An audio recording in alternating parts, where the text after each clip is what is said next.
Tottempudi Krishna 1950 September 1 Telugu చలనచిత్ర దర్శకుడు.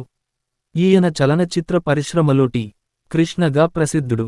ఈయన 1950లో ప్రకాశం జిల్లా కాకుటూరి వారి పాలెంలో జన్మించాడు. ఇతని తండ్రి మంచి పండితుడు, ఉభయభాషా ప్రవీణుడు. కృష్ణ తన మేనమామ మాజీ మంత్రి టి.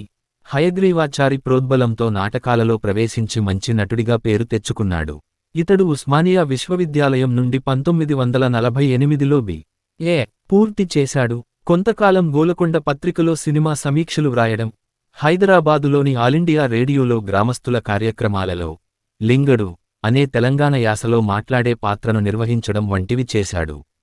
సినిమాలలో పనిచేయాలనే బలమైన కోరికతో 1950లో మద్రాసు చేరుకున్నాడు. హెచ్.ఎం.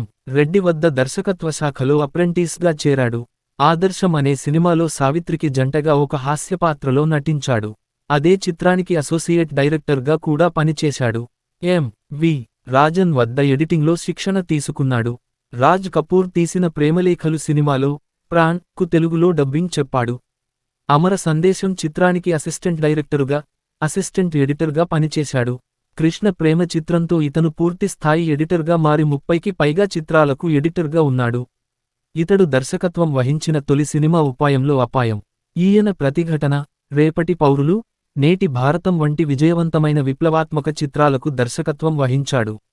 ఈ తరం పిక్చర్స్ సంస్థని స్థాపించి ఎన్నో విజయవంతమైన చిత్రాలను నిర్మించాడు. ఈయన మలయాళంలో కూడా కొన్ని చిత్రాలకు దర్శకత్వం వహించాడు. ప్రముఖ తెలుగు నటుడు తొట్టెంపూడి గోపీచంద్ ఈయన కుమారుడే. క్యాన్సర్ వ్యాధితో బాధపడుతూ 1987 మే 8 నాటి కృష్ణ మరణించాడు. సినిమాలు: నేటి భారతం 1983, కథ, దర్శకత్వం. దేశంలో దొంగలు పడ్డారు 1985, కథ, దర్శకత్వం.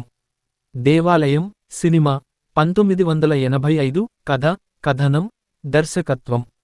వందేమాతరం 1985 సినిమా 1985, కథ, కథనం, దర్శకత్వం. ప్రతిఘటన 1985, కథ, కథనం, దర్శకత్వం. పకరాతిను పకరం 1986, దర్శకత్వం. ప్రతిఘట్ 1987, కథ, కథనం. రేపటి పౌరులు 1986, రచన, దర్శకత్వం.